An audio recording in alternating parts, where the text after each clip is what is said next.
In a world where everyone is performing their life online, there's a rare breed of people who refuse to play that game. They don't post their photos. They don't broadcast their moments. They don't seek validation from strangers scrolling at 3 a.m. And society looks at them with suspicion. What are they hiding? Why are they so secretive?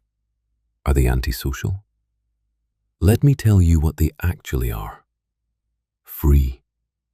While everyone else is curating their existence for an audience, these people are living it. While others are chasing likes and comments, they're building something real. While the masses are addicted to external validation, they've discovered something far more powerful: self-validation. Today, I'm going to reveal the psychology behind people who don't post their photos online. This isn't about being antisocial or scared of technology. This is about a level of self-awareness and psychological strength that most people will never understand. The validation paradox. Let's start with the uncomfortable truth. Every photo you post is a request for approval. You're asking the world to confirm that you matter, that you're attractive, that your life is interesting, that you're worthy of attention. Research from the University of Pennsylvania shows that social media engagement triggers the same dopamine response in your brain as gambling and substance use. Every like is a hit. Every comment is a reward. And just like any addiction, you need more and more to feel the same effect. People who don't post their photos have broken free from this cycle. They've realized that their worth isn't determined by how many people double-tap their image. Their self-esteem doesn't fluctuate based on engagement metrics. Psychologists call this internal locus of control. Your value comes from within, not from external sources. This is rare. This is powerful. This is freedom. They understand the performance trap.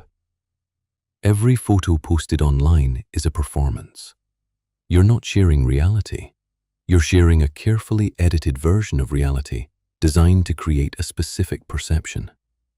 The perfect angle, the perfect lighting, the perfect caption. 5 attempts to get the smile right. 30 minutes deciding which filter makes you look best. This isn't authenticity. This is theater. People who don't post have rejected the performance. They've decided that living an authentic life is more important than appearing to live one. They're not trying to convince anyone of anything.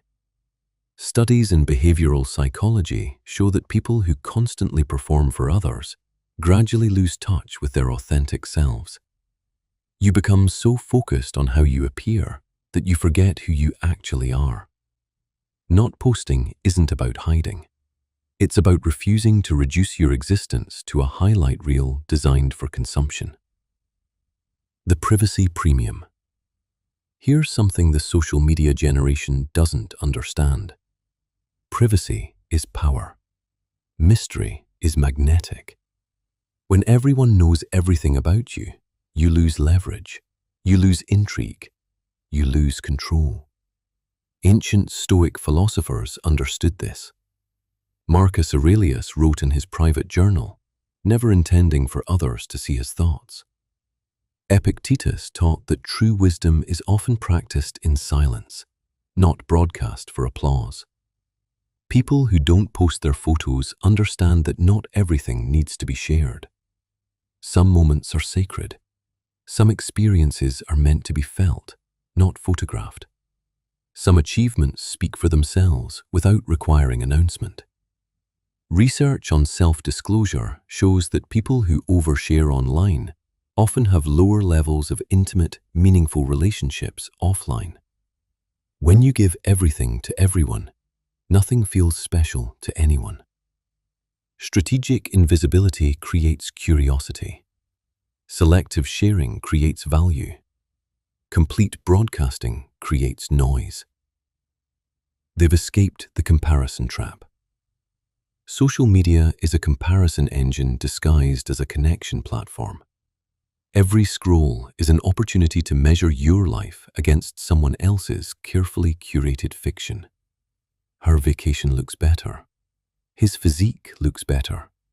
Their relationship looks perfect. Everyone seems happier, more successful, more attractive than you. Except none of it is real. Studies from the American Psychological Association show direct correlation between social media use and increased anxiety, depression, and feelings of inadequacy. The more you compare, the worse you feel.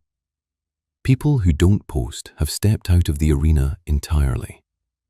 They're not competing in a game where the rules are rigged and the prizes are worthless. They're focused on their actual life, not the perception of their life. When you stop posting, you stop comparing. When you stop comparing, you start living. High self-esteem doesn't need broadcasting. This is the part that exposes everyone. Truly confident people don't need to prove their confidence. Genuinely happy people don't need to convince others of their happiness. Real success doesn't require announcement. Psychological research consistently shows that excessive self-promotion correlates with fragile self-esteem, not strong self-esteem. When you're secure in who you are, you don't need constant external confirmation. Think about the most powerful people you know in real life, the truly successful, the genuinely confident. How often do they post selfies? How much do they broadcast their achievements? Rarely, because they're too busy building actual value to spend time creating the appearance of value. People who don't post their photos have internalized a truth that most never learn. Your worth is not up for debate, so stop putting it to a vote. They value real connection over digital performance. Every hour spent crafting your online persona is an hour not spent deepening real relationships. Every moment documented for an audience is a moment not fully experienced. Research from the University of British Columbia shows that people who put their phones away and engage fully in experiences report significantly higher levels of enjoyment and connection than those who photograph and share those same experiences. When you're not posting, you're present. You're actually listening to the person in front of you instead of thinking about how to caption this moment later. You're living the experience instead of viewing it through a screen. People who don't post have chosen depth over breadth. 10 real friends over 10,000 followers. Genuine moments over documented moments.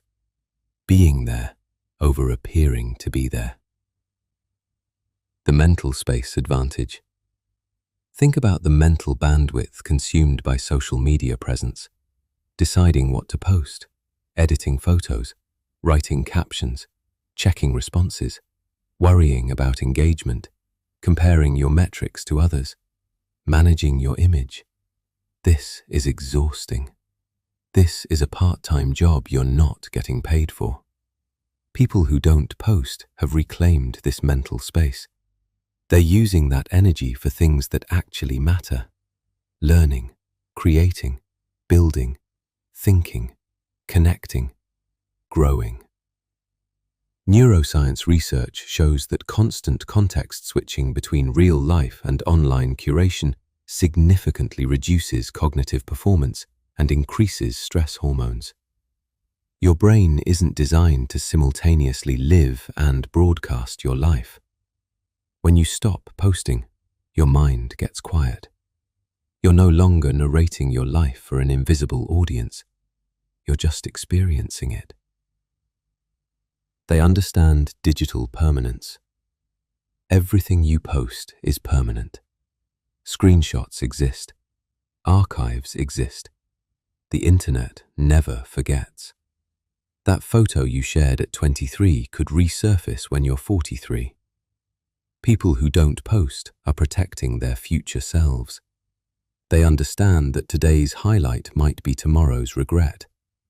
They're not leaving a permanent digital trail of every phase, mistake, and moment. Research on digital footprints shows that 70% of employers check social media before hiring. Relationship partners examine your history. Your digital presence follows you forever. Not posting isn't paranoia, it's prudence. It's understanding that control over your image means controlling what's available to judge. The authenticity test. Here's a question that reveals everything. If no one could see it, would you still do it? Would you still go to that restaurant if you couldn't post about it? Would you still buy those clothes if you couldn't show them off? Would you still take that trip if no one knew you went? If the answer is no, you're not living for yourself. You're living for an audience. People who don't post have passed this test. Their choices aren't influenced by how they'll look online. Their experiences aren't selected for shareability. Their life is theirs, not content for consumption.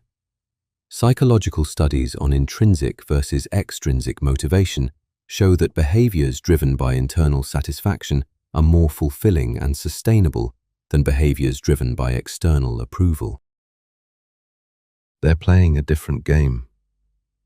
While everyone else is competing for attention, people who don't post are competing for something deeper: mastery, impact, genuine relationships, self-knowledge, peace. These things can't be photographed. They can't be liked or commented on. They don't translate to social media metrics, but they're infinitely more valuable. The Stoics had a principle: focus on what you can control. You can't control how others perceive you. You can't control how many likes you get. You can't control the algorithm. But you can control your character, your effort, your growth, your presence in real life.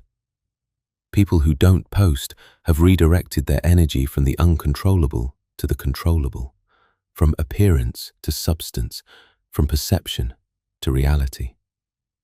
The social pressure immunity society will pressure you to participate. Why aren't you on social media? What are you hiding? Don't you want to stay connected? This pressure reveals society's addiction, not your abnormality. When everyone is doing something, questioning it becomes taboo. But just because everyone is jumping doesn't mean the cliff isn't real.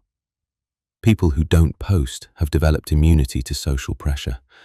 They've learned to say no to expectations that don't serve them. They've built the strength to be different without needing to explain or justify. Research on conformity shows that it takes significant psychological strength to resist group behavior. But those who develop this strength report higher levels of life satisfaction and autonomy. The uncomfortable truth. Not posting your photos doesn't make you superior, but it does reveal something about your relationship with yourself and your need for external validation. If you can't imagine not posting, ask yourself why. What would you lose? And if the answer is validation, attention, or proof that you matter, then you've identified exactly what you're dependent on. People who don't post have found their validation internally. They've proven to themselves, not others, that they matter. They don't need witnesses to their life to believe it's worth living. This is rare strength in a world addicted to attention. This is genuine confidence in an age of performed confidence. This is freedom in a self-imposed prison of constant broadcasting. Your life is not content. Every moment you live is not material for your next post. Every experience doesn't need documentation. Every achievement doesn't require announcement. Some of your best moments will happen when your phone is away. Some of your greatest growth will occur in private. Some of your deepest connections will form in spaces where no audience watches. People who don't post understand this. Your life is meant to be lived, not performed. Your memories are meant to be felt, not filtered. Your existence is valid without proof. Now I want to hear from you. Do you post your photos on social media, or have you chosen a different path? What's your relationship with online validation? Drop a comment below and let's have an honest conversation about this. If this video resonated with you and challenged how you think about social media and self-worth, hit that like button. It helps others discover this perspective and question the performance they might be trapped in. Subscribe to the channel and turn on notifications for more content that challenges conventional thinking and explores the psychology behind human behavior. Share this video with someone who's constantly curating their life for social media or someone who feels pressured to participate in digital performance. This message might free them from a prison they didn't know they were in. Thank you for watching. Remember, your life doesn't need an audience to be meaningful. The most powerful version of yourself might be the one that nobody sees online. I'll see you in the next video.